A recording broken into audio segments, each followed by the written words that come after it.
اب آپ اس مبارک سلسلے کا تیسرا حلقہ سماعت فرمائیں۔ فوراً چونکہ حضور نے آگے کہنا تھا لا کسرا ولا کیسرا بعدہ، تو یہ سارے انتظامات جو کیے جا رہے ہیں کہ کہیں کنگرے گر رہے ہیں اور روشنی آتی ہے تو روشنی سے سیدھا قصور شام کے محل دکھائے جاتے ہیں، کیونکہ میرے مدنی کی ابتدا مکہ سے تھی، مہجر مدینہ تھا اور انتہا شام تھی، کیونکہ حضور صلی اللہ علیہ وسلم کو معراج کہاں سے ہوا، حضور صلی اللہ علیہ وسلم کا اسراء کہاں سے ہوا، مکہ سے شام بیت المقدس، اور یوم محشر کہاں قائم ہوگا، شام بیت المقدس، تو لہذا ابتدا تھی اور یہاں سے نور کے ساتھ آپ کا انتہا بھی دکھا دی گئی کہ مدنی کا مولد مکہ ہوگا اور مہجر جو ہے وہ طیبہ ہوگا اور منتہا جو ہے وہ شام ہوگا، بیت المقدس ہوگا۔ اچھا، اور خدا کی شان دیکھیں، عیسیٰ ابن مریم بھی تصدیق کے لیے کہاں اتریں گے، وہی شام۔ تو اب جناب بی بی آمنہ فرماتی ہے کہ حضور صلی اللہ علیہ وسلم سرکار دو عالم، رحمت دو جہاں، سرکار مدینہ صلی اللہ علیہ وسلم جب پیدا ہوئے تو فرماتی ہے یہ تمام دنیا کے بچوں سے ایک علیحدی وضع پہ پیدا ہوئے کہ باقاعدہ مورخین نے لکھا ہے کہ آپ جب پیدا ہوئے تو آپ کے دونوں ہاتھ زمین پہ تھے اور ایسے محسوس ہوتا تھا کہ سجدہ کر رہے ہیں اپنے اللہ کو، اور اس کے بعد ایسے انگلی اٹھائی اور آسمان کی طرف دیکھا۔ یہ کوئی تصور بھی نہیں کر سکتا تھا کہ ایک پیدا ہونے والا بچہ یوں کرے۔ بعض علماء نے تو حضور کا کلام بھی نقل کیا ہے کہ جیسے مہد میں عیسیٰ علیہ السلام نے کلام کیا، اسی طریقے سے یعنی گود میں اس ماشتہ کے بیٹے نے کلام کیا، اصحاب اخدود کے واقعے میں باقاعدہ ایک بچے نے کلام کیا، موسیٰ علیہ السلام پہ جب تہمت لگی تو بچے نے کلام کیا، یوسف علیہ السلام پہ جب تہمت لگی تو بچے نے کلام کیا۔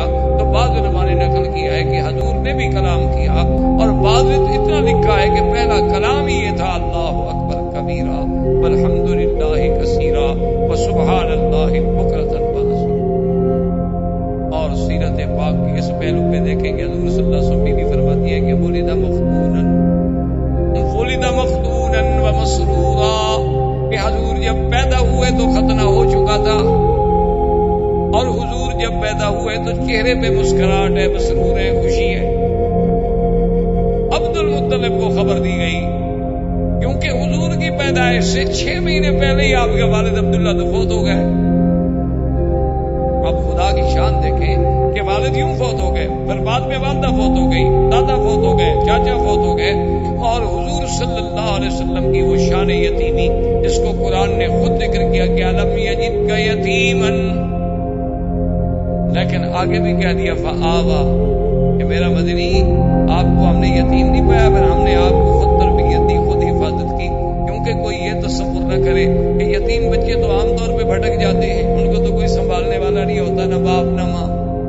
جن کے ماں باپ ہیں وہ تو کنٹرول کرتے ہیں نا بچے کو، کیا پڑھ رہا ہے، کہاں جاتا ہے، کہاں سوتا ہے، کون دوست ہے، لیکن جو یتیم ہے اس کا کون فکر کرے؟ اللہ نے فرمایا نہ میرے مدنی کو ایسا یتیم نہ سمجھنا، اس کا تو میں خود انتظام کرنے والا ہوں، اور میں والدین کو بھی اٹھا رہا ہوں تاکہ اگر کل کو کوئی بچہ قابل ہو تو لوگ کہتے ہیں نا جی ایسے بہرحال کیوں ایسے قابل نہ ہوتا، دیکھو کس باپ کا بیٹا ہے، تو لوگ اس کی قابلیت کو باپ کی طرف نسبت کرتے ہیں، شاگرد کی لیاقت کو کہتے ہیں جی ٹھیک ہے ماشاءاللہ یہ ڈاکٹر صاحب بڑے لائق ہیں، لیکن انہوں نے کس استاد سے پڑھا ہے، استاد بھی تو دیکھو نا۔ اللہ نے فرمایا میرا مدنی نہ میں آپ کا باپ رکھوں گا، نہ دادا، نہ استاد، نہ مدرسہ، تاکہ تیرے کمالات کی نسبت صرف تیرے رب کے ساتھ ہو اور کسی کے ساتھ،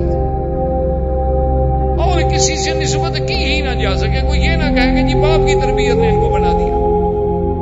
اس لیے حضور فرماتے تھے کہ ادبنی ربی فاحسن تعدیبی، کہ مجھے ادب جو سکھایا میرے رب نے سکھایا، میری تربیت میرے رب نے کی ہے، تو وہ کیسا ادب تھا کہ آپ حیران ہوں گے کہ پیدا ہونے کے بعد بھی جنہوں نے بائیں پستان سے کبھی دودھ پینا گوارا نہیں کیا، کہ میں نبی ہوں، میرا کام دائیں سے پینا ہے، دائیں ہاتھ سے پینا ہے، دائیں چیز کو پسند کرنا ہے، میں یہ سار کو کیوں پسند کروں؟ اندازہ کریں سرکار دو عالم صلی اللہ علیہ وسلم کی تربیت کا۔ اچھا، عبد المطلب کو اطلاع ملی کہ آپ کے گھر میں بیٹا ہوا، عبد کو اطلاع ملی کہ آپ کے گھر میں عبداللہ کے گھر میں بیٹا پیدا ہوا ہے اور ولد مختونن و مسرورن، اور یہ پہلا خوش نصیب بیٹا ہے کہ جو مختون ختنہ بھی ہو چکا ہے اور جو سرہ ہے وہ بھی خود بخود کٹی ہوئی ہے، اس کو بھی کاٹنے کی ضرورت نہیں پڑی۔ حیران ہو گئے، ان کا اچھا، تو جلدی جلدی دوڑے آئے اور اپنے بٹے کو اٹھایا، اور پتہ ہے اور بی بی کہتی ہے اللہ اکبر۔ اب حالانکہ دیکھیں گے اس وقت نہ توحید ہے نہ دین ہے، لیکن بی بی آمنہ کہتی ہے کہ حضور کے پیدا ہونے کے بعد جو پہلا لفظ میں نے کہا نا حضور کے لیے، جو پہلا کلمہ میرے منہ سے نکلا، اور وہ کیوں نکلا؟ وہ فرماتی ہے کہ میں ابھی حضور میرے پیٹ مبارک میں تھے کہ میں یہ سن چکی تھی آواز کہ جب بچہ پیدا ہو یوں کہنا اعیذک باللہ الواحد من کل حاسد، کہ میں تمہیں اس اللہ واحد کی پناہ میں دیتی ہوں حراست کرنے والے، یعنی پہلا کلمہ جو ہے وہ بھی اللہ سے پناہ پکڑے اور حضور صلی اللہ علیہ وسلم کو اللہ کی حفاظت میں دے دی۔ عبد المطلب نے جو اٹھایا حضور صلی اللہ علیہ وسلم کو اپنے ہاتھوں پہ، تو فوراً کعبۃ اللہ کے اندر لے گئے، عبد المطلب لے کے آئے اور سب سے پہلے کعبے کے اندر لے گئے، اور کعبے کے اندر جا کے اللہ تبارک و تعالیٰ سے دعا کی کہ مولا میرا بیٹا عبداللہ تو فوت ہو گیا ہے، لیکن اتنے جو تم نے شان والا بچہ مجھے عطا فرمایا ہے تو اس کی حفاظت فرما، اس سے دنیا کے ہر شر سے، دنیا کے ہر حسد سے، دنیا کے ہر عناد سے محفوظ فرما، اور اس کو عظمتیں عطا فرما۔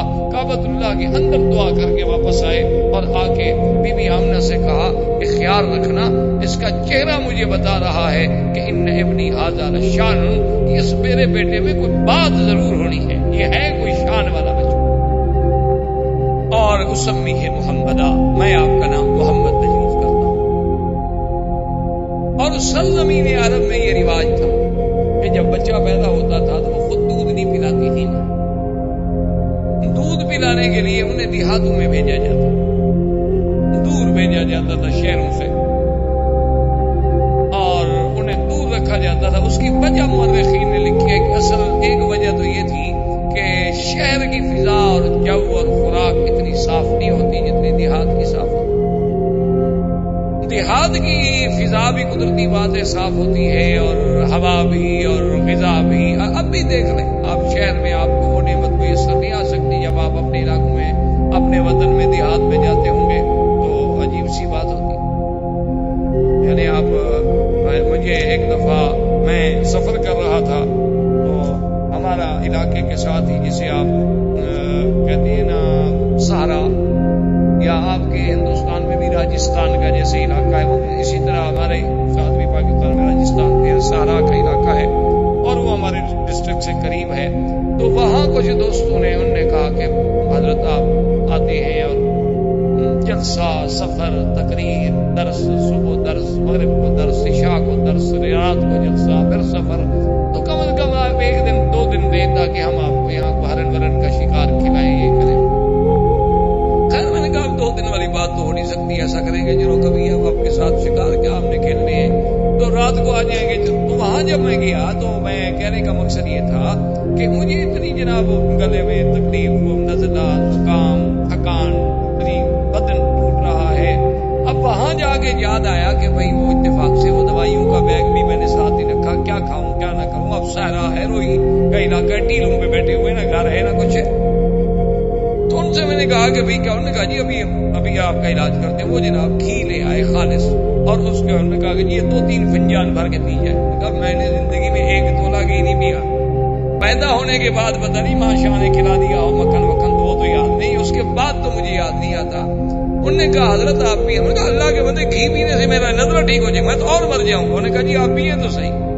خیر بہرحال زبردستی مجھے انہوں نے پلا دیا۔ آپ یقین فرمائیں کہ میں نے زندگی میں اتنا اچھا گھی اور اتنا اچھا اس کا ذائقہ، خوشبو، اور جناب نے کہا جی اب آپ تو جائیں، کہاں تھکان گئی، کہاں ہمارا نظرہ گیا، کہاں گلے کی خشکی، کہاں وہ خراش ہو ٹھیک ٹھاک۔ نے کہا جی ہمارے یہاں تو یہی علاج ہوتا ہے۔ یہ عجیب علاج ہے۔ تو مقصد کہنے کا یہ تھا کہ وہ جب اتنی صاف ہوتی ہے، خوراک اتنی صاف ہوتی ہے، وہ گھی اتنی اصلی ہوتی ہے کہ اس میں ملاوٹ کا تصور نہیں ہوتا، تب اپنے بچوں کو بہتر۔ اور دوسری پہلی وجہ یہ تھی کہ شہر کی زبان صاف نہیں رہتی، جیسے غذا صاف نہیں رہتی اسی طرح زبان صاف نہیں رہتی. کوئی حاجی آیا، کوئی کہاں سے آیا، کوئی کہاں سے آیا، کوئی کہاں سے آیا، ایک ایک لفظ، آدھا آدھا لفظ، ایک ایک جملہ چھوڑ گیا. اب آپ یہاں دیکھتے ہیں نا عربی لکھی ہوتی ہے ناشی و نال، یہ کون سی عربی ہے؟ نیشنل کا ترجمہ جو نہیں کر پائے بیچارے، کہ اب نیشنل کا کیا ترجمہ ہونے کا جو اسی کو ناشی و نال بنا دو. ٹویوتا، بوتو، جو مرضی ہے اپنا بنا لے. کہاں سے؟ اچھا اب جناب وہ جو بناتے ہیں نا جی اس کو انڈے کو ایسے مار مار کے چھوٹے، اس کا نام ہے شکشوکا. کہاں سے آ گیا جی شکشوکا؟ عربی کا لفظ ہے دنیا میں شکشوکا. پیزا کون سی عربی ہے جی پیزا؟ یہ تو اٹالین پراٹھے کا نام ہے پیزا. یہاں کون سی عربی میں آ گیا پیزا؟ یہ اس لیے کہ زبان بگڑتی ہے. جب باہر کو لوگ آتے ہیں تو اپنی کچھ برائیاں تو ہمیں دے جاتے ہیں، اچھائیاں مکے والوں کی لے جاتے ہیں اور برائیاں وہ یہاں چھوڑ جاتے ہیں. تو اس لیے بھی لوگ جو تھے وہ شہروں سے اپنا گھبراتے تھے کہ بھئی بچے کی تربیت باہر کرو کہ اس کی زبان بڑی فصیح. تو اس لیے اب جناب بی بی صاحبہ بھی اسی تمنا میں تھی. بنو سعد کے قبیلے کی مرضیات آئیں، مکے میں آ کے بچوں کو تلاش کیا، سب اپنا اپنا بچہ لیتی گئی. اور جب سنے کہ محمد عربی عبداللہ کے گھر میں پیدا ہوئے، باپ فوت ہو گیا ہے، بھئی یتیم ہے نا. اچھا یہ مطلب نہیں تھا کہ ان کو صرف پیسوں کا خیال ہوتا تھا، وہ دودھ کی کوئی اجرت طے نہیں کرتی تھی، ان کے نزدیک دودھ بیچنا حرام تھا. اچھا یہ ہمارے دیہاتوں میں بھی رواج رہا ہے، ہمارے قبائل میں، کہ دودھ بیچنے کو بڑا حرام سمجھا جاتا ہے. کوئی دودھ ہے یار، ٹھیک ہے اللہ کی نعمت، اس کو کیا بیچنا ہے. اب تو خیر لوگ دودھ والی بیچ دیتے ہیں، دودھ کیا. اب تو قومیں اتنی ترقی کر گئی. اچھا خیر جناب وہ یہ ہوا کہ وہ یہ سوچتے تھے کہ بعد میں اکرامیہ جو ہے وہ تو ہمیں ملنا ہے نا. طے نہیں کرتے کہ ہمیں دودھ پلانے کے اتنا پیسے دو، لیکن صاف بات ہے کہ بڑا گھر ہوگا تو اکرام، لباس، کپڑے یہ وہ ملے گا. اور ایک یتیم بچے کے گھر سے بھی ہمیں کیا ملے گا؟ ماں غریب ہے، باپ مر گیا ہے، دادے کی کفالت میں ہے. اور اس زمانے میں عبد المطلب کا گھرانہ سب سے زیادہ غریب تھا. غربت کی وجہ کیا تھی کہ جو کچھ ہوتا تھا وہ تو حاجیوں پہ لٹا دیتے تھے. جو کچھ ہوتا تھا وہ حاجیوں پہ لٹایا جاتا تھا کہ ان کو پانی پلاؤ، شربت پلاؤ، ان کو جناب کھانا کھلاؤ، ان کے رہنے کا انتظام کرو. اب اتنے حاجیوں کا انتظام کرنا ہے ایک سردار کو، تو اس کے گھر میں بچ کیا جاتا ہے. تو بہرحال جب وہ مایوس ہو گئی تو بیٹھے بیٹھے حلیمہ نے جو حضور صلی اللہ علیہ وسلم کی مرضیہ ہیں، دایا ہیں، اپنے شوہر سے کہا. ان کے شوہر کا نام حارث. اپنے شوہر سے کہا کہ مجھے کوئی بچہ نہیں ملا، اور میں یہ بھی نہیں چاہتی کہ سب لوگ تو بچے لے جائیں اور میں بغیر بچے کے جاؤں. تو اب ایسا کیوں نہ کریں کہ ہم اس یتیم بچے کو لے لیں. اس نے کہا کہ ٹھیک ہے، اچھی بات ہے، جب اور کوئی نہیں ملا تو چلو خالی رہنے سے تو بہتر ہے کہ کوئی بچہ تو ہم لے لیں. بی بی حلیمہ آئی، آگے دیکھا تو عبد المطلب بیٹھے ہیں. انہوں نے پوچھا کون ہو؟ نے کہا میں مرضیہ ہوں، میں سنا ہے کہ بچہ ہے، یتیم ہے اور وہ میں لینا چاہتی ہوں. انہوں نے کہا دیکھ لو کہ وہ یتیم ہے، ان کے والد فوت ہو گئے، اور تمہیں پتا ہے کہ ہم سرداری کی وجہ سے اور خدمت حجاج کی وجہ سے کتنے تنگ دست ہیں، شاید تمہاری خدمت نہ کر سکیں، لیکن ایک بات میں تمہیں بتاؤں، ایسا بچہ تمہیں کبھی نہیں ملے گا. اور اس کے بعد انہوں نے پوچھا ماں اسمو کے، تیرا نام کیا ہے؟ تو بیوی کہتی ہے، میں نے کہا حلیمہ. نے کہا قبیلہ تو کہ تمہارا قبیلہ کون سا ہے؟ بنو سعد. تو فرح فرحا شدیدا، حضرت عبد المطلب بڑے خوش ہو گئے، کہنے لگے اسمو کے حلیمتی، حلیمہ و قبیلہ تو کہ سعد و ابنی محمدہ، تمہارا نام حلیمہ حلم سے ہے اور قبیلہ سعد سعادت سے ہے، لیکن میرا بیٹا بھی تو پھر محمد ہے صلی اللہ علیہ وسلم. اور بی بی حلیمہ کہتی ہیں کہ میں اندر گئی تو حضور صلی اللہ علیہ وسلم ایک سبز ریشمی کپڑا تھا جو اماں نے نیچے بچھایا ہوا تھا، اور اس پہ حضور ایسے سیدھے لیٹے ہوئے تھے. اور فرماتی ہے کہ اتنا جمال تھا، اتنا حسن تھا، اور اتنی چہرے پہ تبسم تھا کہ میں تو ڈر گئی کہ میں ان کو اٹھا کے نیند سے بیدار کر کے ایسے اس منظر کو کہیں ضائع نہ کر بیٹھوں. میں اب ڈر کے مارے ہاتھ نہ لگاؤں کہ چلو سونے دو میرے پاک نبی صلی اللہ علیہ وسلم. اتنی پیار سے لیٹے ہوئے کہ نظریں آسماں کی طرف ہے، چہرے پہ تبسم ہے اور رنگ ایسا میں نے نہیں دیکھا، جمال ایسا میں نے نہیں دیکھا. تو میں نے بی بی آمنہ سے پوچھا کہ آپ کا یہ بیٹا، اس نے کہا تمہیں پتا ہے کہ ولد مفتونن، یہ تو پیدا ہی مفتون ہوا ہے، یہ تو پیدا ہی مسرور ہوا ہے. ان ابنی ھذا لشان، میرے اس بیٹے کو اللہ نے کوئی مقام دینا ہے. حلیمہ اگر بچہ لینا ہے تو ذرا خیال سے لے جانا. اور حلیمہ بی بی کی سواری کیا تھی؟ یہ گدھا. بعض روایات میں اونٹنی کا ذکر ہے لیکن بعض روایات میں گدھا کا ذکر. اچھا اب جناب عجیب شان دیکھیں کہ جب وہ آئے، سواری چونکہ ایک تھی، آگے اس کا شوہر بیٹھا. اصولی سی بات کہ خامن جو ہے وہ آگے بیٹھتے ہیں اور عورتیں پیچھے بیٹھتی ہیں. آج کل تو نہیں، یعنی اس زمانے کی میں بات کروں. یہ حضور صلی اللہ علیہ وسلم کی اس دور ولادت کی بات ہے. تو بہرحال وہ حارث جو تھا وہ سواری پہ آگے بیٹھا اور اس کے بعد ان کی بیوی پیچھے. اب بیوی پیچھے بیٹھے گی تو حضور کو تو آخر وہ گود میں لے گی نہیں. اچھا جب گود میں لے کے بیٹھی، سواری نہیں چلتی، سواری کھڑی نہ. اب بیوی کہتی ہے میں حیران ہو گئی، پہلے ہماری سواری کمزور تھی، اب اور یہ ہو گیا کہ بھئی اتنا بچے کا بوجھ تو نہیں ہو سکتا کہ اس کی وجہ سے یہ نہ چلے. تو کہتی ہے کہ میں نے کہا اپنے شوہر سے کہ ایسا کرو کہ سواری ایک تو کمزور ہے، دوسرا شہر میں آنے کے بعد بھی سواری جو ہے جانور پر اثرات ہوتے ہیں. ابھی تم اس کو آگے پکڑ کے چلاؤ، جب باہر نکل جائیں گے پھر تم بیٹھ جانا. تو جب میرا خاوند اترا اس نے آگے پکڑا تو چل پڑی. اور جب ہم شہر سے نکل گئے ہم نے پھر سواری کو بٹھا دیا، پھر اسی طرح بیٹھے، پھر وہ رک گئی. میں نے کہا کیا بات ہے؟ تو حارث کہنے لگا کہ آمنہ معلوم ہوتا ہے کہ یہ بچہ کوئی ایسے شان والا ہے کہ اس کو اس کا مالک پیچھے نہیں بیٹھنے دیتا، اس کو آگے ہی بٹھانا ہوگا. تو لہٰذا اس کو میں آگے لے لیتا ہوں، تم پیچھے بیٹھی رہو. تو میں نے اپنی گود میں لے لیا. تو کہتے ہیں میری سواری جو چلی نا تو ساری بنو سعد کی سواریاں پیچھے رہ گئیں اور وہ ہمیں پکار رہی ہیں کہ حلیمہ تمہاری سواری کو کیا ہوا؟ میں نے کہا سواری تو وہی ہے پر سوار بدل گئی ہے. سواری تو میری وہی ہے جو آتے ہوئے چل نہیں سکتی تھی، آتے ہوئے کھڑی نہیں ہو سکتی تھی.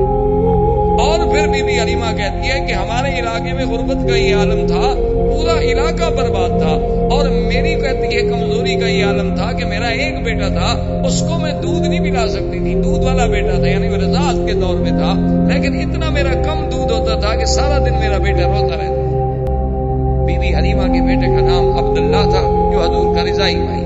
اب دیکھیں باپ کا نام بھی عبداللہ اور رضائی بھائی کا نام بھی عبداللہ، ماں کا نام آمنہ اور مرضیہ کا نام حلیمہ. یعنی آمنہ امن سے، حلیمہ حلم سے، قبیلہ سعد سے، اور رضاعت والا بھائی بھی عبداللہ. یہ سارے اتفاق ہے. یہ تو معلوم ہوتا ہے کہ اس خالق کائنات نے نظام کہ جس چیز پہ آپ نظر ڈالیں یعنی عجیب حیرت ہوگی. اچھا دیکھیں نا، اگر آپ لفظ دیکھیں اللہ تو کس دوسرے لفظ پہ شد ہے؟ پہلے لفظ پہ تو شد نہیں ہے. اور حضور کے نام پہ بھی دیکھیں محمد، وہاں بھی شد دوسرے نام پہ آتی ہے، پہلے نام پہ نہیں آئی، آخر پہ بھی نہیں آئی. یعنی یہ سارے اتفاقات ہیں. یہ بخت و اتفاق ہے کہ ہاں جی اتفاق ہے ایسا ہو گیا ہوگا. یہ کیا بات ہے؟ یہ سارے زمین و آسمان کی سٹیجیں جو سجائی جا رہی ہیں یہ سارے اتفاق نہیں، بلکہ معلوم یہ ہوتا ہے کہ یہ کارخانہ ہستی اللہ تبارک و تعالیٰ نے شاید اسی آنے والی ذات کے لیے پیدا کیا. کہ اب جناب بھائی کا نام کیا ہے؟ عبداللہ، اور آپ کی دو بہنیں بھی ہیں رضائی، ایک کا نام تھا شیمہ اور ایک کا نام تھا انیسہ یا انیسہ. تو بی بی حلیمہ کہتی ہے کہ میرا اتنا دودھ بھی نہیں ہوتا تھا کہ میرا بچہ پی لے. وہ بیچارہ روتا رہتا تھا، نیند نہیں آتی تھی بھوک کے مارے، کہ اور تو کوئی رضا کوئی نہیں تھی.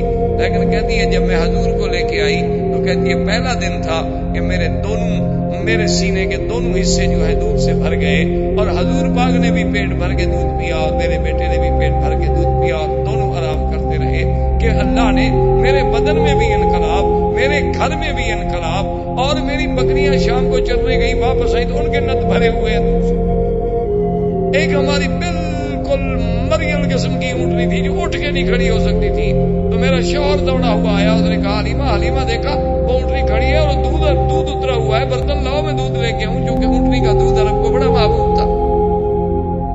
اللہ تبارک و تعالیٰ نے حضور پاک صلی اللہ علیہ وسلم کی بی بی حلیمہ کے گھر جانے سے وہ ظاہری برکتیں، وہ باطنی برکتیں، وہ معنوی برکتیں، وہ حصی برکتیں، وہ وجودی برکتیں ایسے اظہار ہوئے کہ دنیا دنگ رہ گئی۔ اور پھر بی بی کہتی ہے کہ حضور کے اپنے بدن میں جو بڑھنے کا انداز تھا، یعنی عجیب حیرت کی بات تھی کہ جو بچہ 1 مہینے میں بڑھتا ہے اتنا حضور 1 دن میں بڑھ جاتا تھا۔ یعنی بی بی صاحبہ فرماتی ہیں جب حضور کی عمر 2 سال کی ہوئی ہے تو آپ 6 سال کے نظر آتے تھے، اور حضور صلی اللہ علیہ وسلم نے 4 مہینے کی عمر میں بولنا شروع فرما دیا، اور اتنے فصیح لفظ کہ اب دیکھیں نا، حضرت ابو بکر صدیق خود قریشی ہے، خود اہل مکہ ہے۔ کبھی کبھی انہوں نے ایک دفعہ حضور صلی اللہ علیہ وسلم سے کہا کہ یا رسول اللہ صلی اللہ علیہ وسلم، مجھے بڑی حیرت ہوتی ہے کہ کبھی آپ ایسا لفظ بولتے ہیں کہ ہم عرب ہیں، کرشی ہیں، لیکن ہمیں بھی سمجھ نہیں آتا اس کا ترجمہ۔ تو حضور نے فرمایا کہ ابو بکر ایسا کیوں نہ ہو، ایسا کیوں نہ ہو، ولدت فی قریش وربیت فی بنو سعد، اللہ نے مجھے قریش میں پیدا کیا اور بنو سعد جیسے قبیلے میں نے وہاں تربیت پائی، میں نے وہاں دودھ کا زمانہ گزارا۔ اگر میری زبان فصیح نہیں ہوگی تو پھر کس کی زبان؟ اللہ تبارک و تعالی آپ کو بھی اور مجھے بھی حضور کی سیرت پر عمل کرنے کی توفیق عطا فرمائے۔ زندگی باقی تو بات باقی۔ اللہم صلی علی سیدنا محمد وعلی آل سیدنا محمد کما صلیت علی ابراہیم وعلی آل ابراہیم فی العالمین انک حمید مجید۔ برادران اسلام، جیسا کہ الحمدللہ آپ کو علم ہے کہ چند دنوں سے ہم سیرت رسول پاک صلی اللہ علیہ وسلم کے ضمن میں کچھ باتیں کہہ رہے ہیں اور سن رہے ہیں۔ سب سے پہلے درس اول میں جزیرہ عرب کے حالات پہ بات کی گئی کہ حضور صلی اللہ علیہ وسلم سے قبل جزیرہ عرب کا کیا حال تھا۔ اس کے بعد حضور صلی اللہ علیہ وسلم کی بعثت کے مطابق جو مبشرات تھے، جو اشارات تھے، جو ارہاسات تھے، جو کنایات تھے، جو مؤشرات تھے، ان پر بحث کی گئی اور اس کو ذکر کیا گیا درس میں۔ اور پھر تیسرے درس میں حضور صلی اللہ علیہ وسلم کی ولادت باسعادت، حضور صلی اللہ علیہ وسلم کا ولادت کے وقت کے حالات، حضور صلی اللہ علیہ وسلم کے ولادت کے وقت کے معجزات، اور حضور صلی اللہ علیہ وسلم کے لیے اسم محمد کا تجویز ہونا، یہ ذکر کیا گیا۔ اور پھر حضور کی وضاحت، حضور صلی اللہ علیہ وسلم کا بی بی حلیمہ سعدیہ کے پاس تشریف لے جانا، جیسے عرب کی یہ عادت تھی کہ بچوں کو ولادت کے بعد دیہات میں، جنگلوں میں، دور افدادہ آبادیوں میں بھیجا کرتے تھے تاکہ خالص ملا ملے، خالص لغت ملے، ان کی لغت بھی فصیح ہو، ان کی صحت بھی بہتر ہو، اور شہر کی آلودگیوں سے بچ جائیں، اور ان کی زبانوں میں بھی کسی قسم کا خلل نہ آئے۔ اس بنا پر حضور صلی اللہ علیہ وسلم وہ بھی بی بی حلیمہ جو قبیلہ بنو سعد کی مرضیہ تھی، دودھ پلانے والی تھی، وہ ان کے نصیب میں حضور صلی اللہ علیہ وسلم کی ولادت آئی، رضاعت آئی، اور وہ ان کو لے کر اپنی بستی بنو سعد میں، جو قبیلہ بنو سعد مکہ اور طائف کے درمیان میں ایک جگہ تھی، وہاں لے گئے۔ اسی ضمن میں ہم نے یہ بھی ذکر کیا تھا کہ حضور صلی اللہ علیہ وسلم کے رضائی بھائی بھی تھے عبداللہ، اور آپ کی ایک رضائی بہن بھی تھی جن کا نام شیمہ۔ تو اب بی بی حلیمہ فرماتی ہے کہ حضور صلی اللہ علیہ وسلم کے آنے کے بعد ایسی ایسی برکات کا ظہور ہوا کہ جس کا آپ تصور بھی نہیں کر سکتے، کہ ہمارے گھروں میں جو قحط کا عالم تھا اللہ نے برکتیں پیدا فرما دی۔ بی بی حلیمہ فرماتی ہے کہ میرا اپنا دودھ اتنا نہیں ہوتا تھا کہ میرا اپنا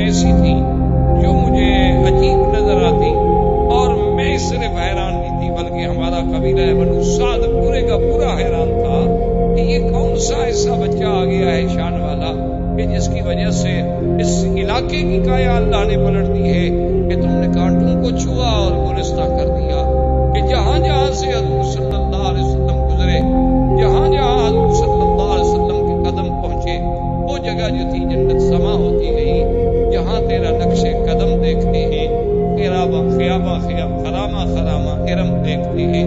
تو اسی اسنا میں کہتی ہے جب حضور تھوڑے کچھ چلنے پھرنے کے قابل ہو گئے تو حضور پاک صلی اللہ علیہ وسلم نے مجھ سے پوچھا کہ اماں حلیمہ میرے بھائی جو ہیں یہ کہاں چلے جاتے ہیں؟ سارا دن غائب ہوتے ہیں، شام کو آتے ہیں، میرا بھائی بھی غائب ہو جاتا ہے، میری بہن شیمہ بھی غائب ہو جاتی ہے، تو یہ کہاں چلی جاتی ہیں؟ تو بی بی حلیمہ سعدیہ نے کہا کہ بیٹا کیونکہ ہم غریب لوگ ہیں، کچھ دمبیاں ہیں، کچھ بکریاں ہیں، کچھ مویشی ہیں، تو ان کو وہ چرانے کے لیے دور جاتے ہیں اور چرا کے شام کو واپس آ جاتے ہیں۔